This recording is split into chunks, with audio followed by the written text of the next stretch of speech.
ተጠርጣሪዎቹ ባለባበሳቸው ታሰሩ። የኢትዮጵያ ፌዴራል ፖሊስ ከሀገራችን ባህልና ስነ ምግባር ያፈነገጠ አስነዋሪ አለባበስ ለብሰው በአደባባይና በቴሌቪዥን ቀጥታ ስርጭት ለህዝብ የታዩ ተጠርጣሪዎች ላይ ምርመራ መጀመሩን አስታወቀ።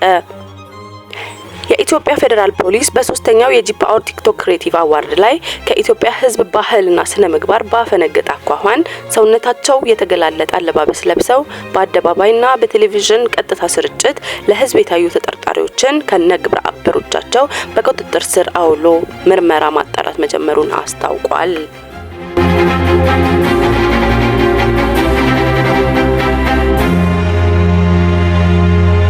የኢትዮጵያ ፌዴራል ፖሊስ ሰሞኑን በሀገራችን አዲስ አበባ ከተማ በተካሄደው ሶስተኛ የጂፓወር ቲክቶክ ክሬቲቭ አዋርድ ላይ ከኢትዮጵያ ህዝብ ባህል እና መልካም ስነ ምግባር በተቃራኒ በህዝብ ዘንድ ተቀባይነት የሌለው አስነዋሪ አለባበስ ለብሰው በአደባባይና በቀጥታ በቴሌቪዥን ስርጭት የታዩ ዝግጅቱን በስፖንሰርነት የደገፉና የፕሮግራሙን ያቀነባበሩ ተጠርጣሪዎች አንደኛ ወንጌላዊት ገብረ እንድሪያስ በርሄ ወይም ኢቫን፣ ሁለተኛ በረከት ጸጋዬ ጅፋር፣ ሶስተኛ መቅደም ደረጀ መንግስቱ፣ አራተኛ ግሩም ገዛኸኝ ቀጨኔና አምስተኛው ዮሐንስ መኮንን ኃይለማርያም የተባሉ ግለሰቦች መሆናቸው ተገልጿል።